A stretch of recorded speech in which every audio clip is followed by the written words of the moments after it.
of the top 10, you kind of have to think, you know what, we have to take the risk here. We have to go for the plays and try and go for that victory. Yeah, that's the issue, right? It really depends where you are on that leaderboard. If you're down below, you're gonna have to play more for the VR. Like Taco was saying, go for some better loot, maybe try and take a vault or do whatever you can. But looking at the standings too, if you're close to that top 5, then it's all about consistency. Yeah, let's take a look at the standings right now, because this is, as it stands, with 1 game left. You can see right now our leaders 224 points, which is quite a significant lead over, we see 6th place there. Axe Force Vortex, we talked about them loads today as well, in 6th position. I mean, this is really looking meaty up top here. Look at the eliminations alone here, Mini. I mean, you need to get a lot of those. The points are so pivotal at this point in the competition. Yeah, it really is. And for Combeck and Artor, they've been performing very well all day, and that's definitely reflected in the leaderboard. Of course, they have 18 eliminations, fragging out where it matters most, but also being consistent in the placements where it matters most as well. And I've been really impressed with that. They've been able to kind of balance both playstyles.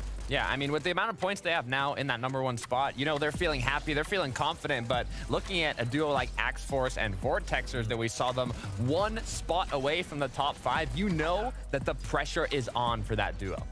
I think in a way as well, with the pressure side of things, if you're in 6th position right now, I think maybe there's a side of it where you're feeling kind of confident that you can break in, but you see that kind of 20-point deficit right now, Mini.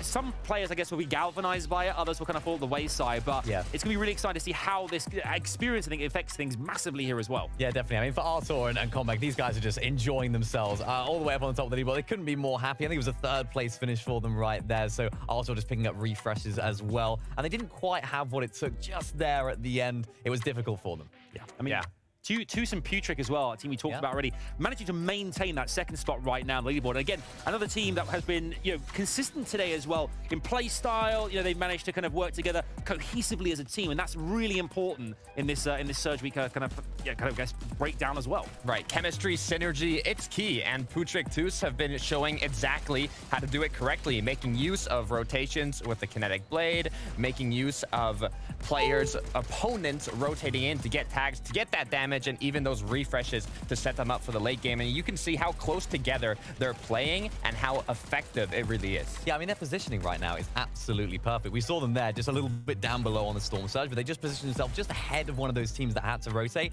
They delayed their rotate. They said, you know what, we'll let you guys rotate in first, but we'll take advantage of all your health. Yeah, it's managing those box fights as well is really important. The fact that you're kind of almost like you're kind of a spider waiting for the kind of the fly to come into the trap there as well. You're kind of inviting it in, and kind of you don't need to push it all the time. Sometimes you can be a little bit more passive and wait for the kind of enemy to come into you there, Takata. Yeah, it really depends on the situation, but patience is really key. And looking at the 3rd place duo, Tropex and Trash, with 178 points, you know, they're feeling comfortable, they're feeling happy, but not as much as Ardor in the 1st place spot. They have to do a decent game here, and you can see they also are playing together well, but when you lose a duo partner and you're all left out as a solo, the pressure is on, the nerves increase, and the nerves are going to be at an all-time high, seeing that there's just 1 more shot. They have to make it to endgame as a duo in this next game if they want a chance at staying in that top 5, because I think it was about 18 points difference between them and 5th place. So they are very, very close to being dropped out if they're not careful. If this game isn't good, I mean, what is it, 146, 178? It's not guaranteed yet, so they need a solid performance. They certainly do. I mean, teams like Hen and Paco, as we talked about, who haven't managed to quite break in the points-wise right now as well. It's go for broke time. It's the final game of this. I mean, do you think that's the kind of mentality now? It's like, we just have to go for the victory royale. We cannot mess around now. Yeah, they have to. I mean, that last game was really good from them. It was probably their best game of the day, but it's too little too late. They can't play for consistency anymore. Hen, you have to go for that win. They have to take those early fights, get Storm Surge sorted early. If they do, they could be on for a winner. That's the issue, because you have to make more risky plays. When you're put into that position where you need the victory royale to finish out on top in that last match, you have to take the riskier plays that are going to benefit you in the long run. But the issue is, with higher risk, there's going to be a higher possibility of getting knocked out. There certainly is. For you guys at home as well, you have a front row seat to the very last game here on Surge Week in EU. Everything to play for. There are 6 places left. 1's going through Victory Royale. The other 5, it's all about the points. Who will be consistent? Let's find out. Let's head over to Shio and to Levin for game number 5. The last chance, the final game.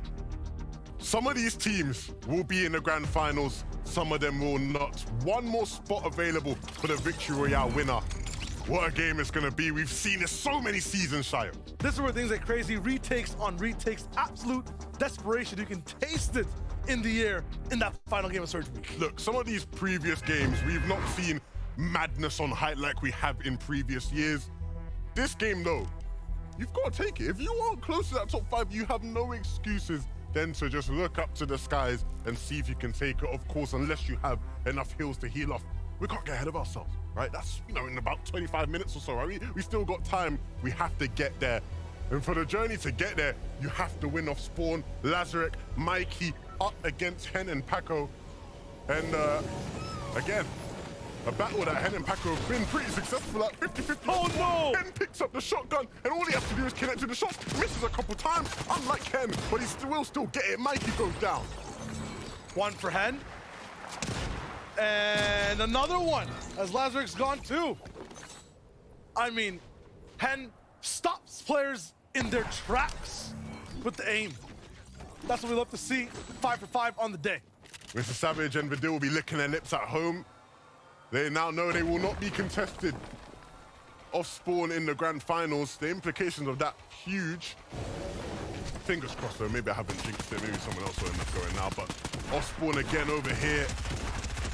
These battles so tough. Coming down to literally the final shot in the SMGs. You're talking about madness in the end game. The calamity starts now off Spawn. A bunch of the will they, won't they, what if, let's beam a bit and then fight later turns into, I need to win this game. We're not gonna farm for anything. We're gonna just take the weapon, not even the extra ammo out of the chest, and go blow for blow.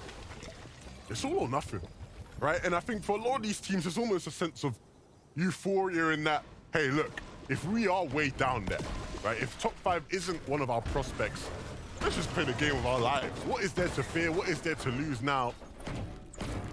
And of course, if you're one of those teams in the top 5, it might be the complete opposite. You're sitting in your chair, back straight, the posture unlike anything ever seen before. Your arms trembling at the thought of you slipping up. Because if you've been in the top 5, in and around that top 5 all day, and you just had a bad last game, it is crushing for the morale, crushing for your hopes for the season. I mean, it's tricky though, because you got the top 5 by being confident, by not having the back straight posture. You were hunched over, you were in gamer mode. So a lot of these players sometimes, especially when they're newer and they're in the top 5 or even the top 10, they switch things up for that last game, and then that's what gets them total wrecked, unable to make the finals. Speaking of switch ups, right, you see Carrot and Bloomy, they've decided to get involved in some of the Kenjutsu action. They're not happy about how Tropex and Hutty have been doing their thing here.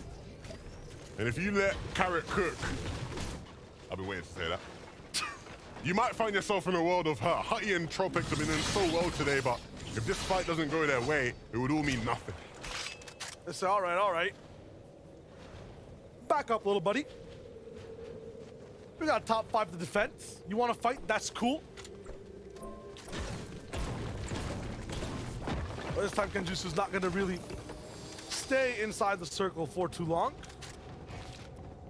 Nice to see insight as to how Tropex and Hutty end up starting their games. And this is why, yeah, they're so consistent, because having the spot, having that mobility, especially the purple variety, the epic variety is nuts. So many spawns there that you can use. So many times you can roll that dice and get what you want. For Kombeck and Artul though, they go down. That is really, really rough. This was the team in first place coming into this game. They were the ones most secure in their pursuit of a top 5 consistency placement. And now they go down, no more points are gonna be added. Is their position gonna hold, Shio? 64 points ahead of the competition of 5th place of Gavex and Shmeki. They're at 224 and 5th place is at 160.